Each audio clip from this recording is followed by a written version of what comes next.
Hi.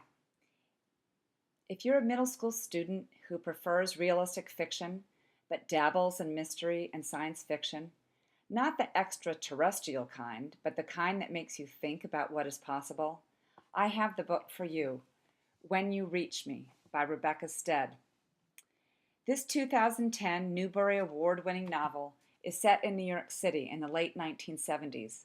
It is narrated by 12-year-old Miranda and details her life, her friendships, and her discoveries as she and her best friend Sal, who's a boy, begin to grow up.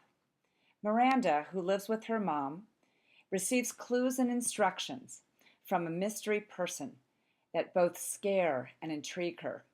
The writer of these clues seems to know about Miranda's life and predicts correctly things that happen in the future. How can this be? Here's the first chapter. It's called Things You Keep in a Box. So Mom got the postcard today.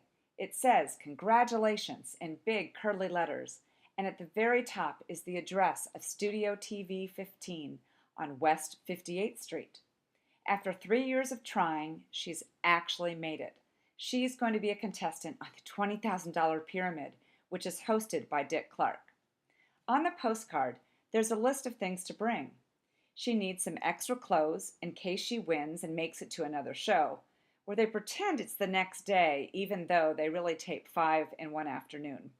Barrettes are optional, but she should definitely bring some with her.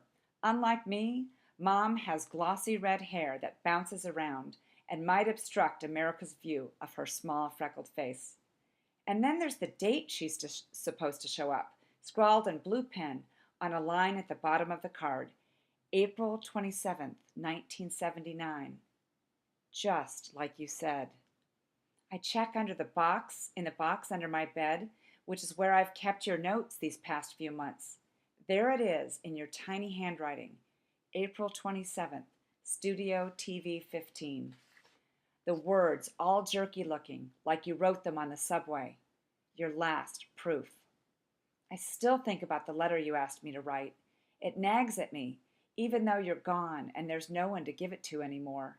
Sometimes I work on it in my head, trying to map out the story you asked me to tell about everything that happened this past fall and winter. It's all still there, like a movie I can watch when I want to, which is never. Later in the book, a second clue arrives. Here's the context of the second clue. On Christmas morning, we opened presents first thing after Mom made coffee, like always. I got some good stuff. A beaded bracelet, a portable radio. Remember, this is the 1970s. A fancy journal to write in with clouds on the cover, a sweater, and a tin of these really crispy ginger cookies I love from a bakery near Mom and Richard's office. Richard is her mom's boyfriend. We were just about to move on to pancakes when Richard handed me a card, a hard rectangular package that had to be a book. Let me guess, I said. A book? I wondered if it would be the kind with a spunky girl on the cover. Very funny. Open it, Richard said. It was a book. Actually, it was my book. But this was a hardcover one with a different picture on the front. I read the title out loud, A Wrinkle in Time. And then I smiled at Richard. It's a first edition, Richard said. Richard, Mom burst out, you shouldn't have. This made me guess that first editions are expensive. Read what's inside, he said. I had the author sign it for you. I opened the front cover. The writing was big and swoopy, beautiful. Nothing like yours. Miranda. Tesser Well. Madeline Lingle. Christmas Day. Tesser Well. Your second proof. It wasn't a game, I realized. Holding that book in my hands, I finally believed that whoever wrote me those notes actually knew about things before they happened, somehow. As soon as Richard and Mom went to make the pancakes, I ran to my room and took all your notes out of the box under my bed. I am coming to save your friend's life and my own. Coming from where? I asked myself. Coming from when?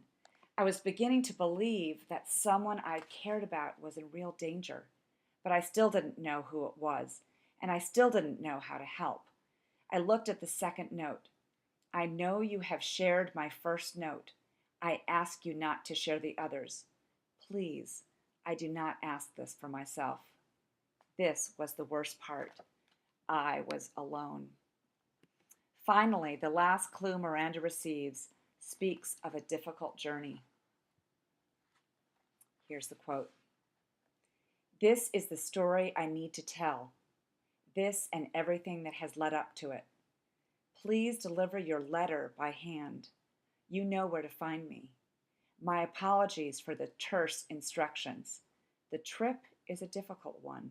I can carry nothing, and a man can only hold so much paper in his mouth. I won't tell you the story's end, but I'll tell you a few more details to see if this sounds like a good book for you. In this book, friendships are both broken and fixed. It's a mystery, and you'll find yourself rereading a lot.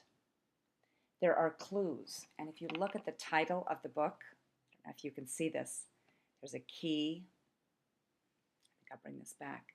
There are a number of clues that will help you in your sleuthing. In this, it's a mystery. Oh, excuse me. Someone dies in the story, but it's not who you think it is. It's funny, mostly because Miranda is a great observer of people. Time travel plays a role in this book. Finally, this book will make you think about the role of time in your own life. How does it move? Does it always go forward smoothly, or are there bumps and jerks? Can we see into the future? Can we travel to the past? When You Reach Me made me laugh. It made me cry, and it also made me think. Check it out and enjoy it.